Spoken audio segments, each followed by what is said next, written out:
মেয়েরা স্বামীর অভাব মেনে নিতে পারে, শূন্য পকেট, বেকারত্ব মেনে নিতে পারে, স্বামীর উচ্চ বেতন, বাড়ি গাড়ি না থাকলেও, গয়না কাপড় বিলাসী জীবন না দিলেও মেনে নিতে পারে, শ্বশুরবাড়ির বা নিজের সংসারের সমস্ত কাজ হাসি মুখে করতে পারে, মুখ বুজে চুপচাপ সবার জুলুম সহ্য করতে পারে।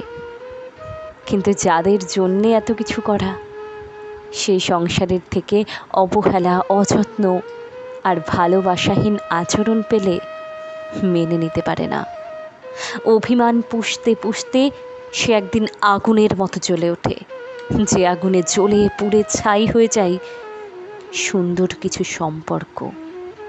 তাই সম্পর্ক একটু ভালো থাকতে তার মূল্য দিতে শিখুন। কারণ মেয়েরা শুধুমাত্র খাওয়া পড়ার জন্য তার বাবা মাকে ছেড়ে আসে না।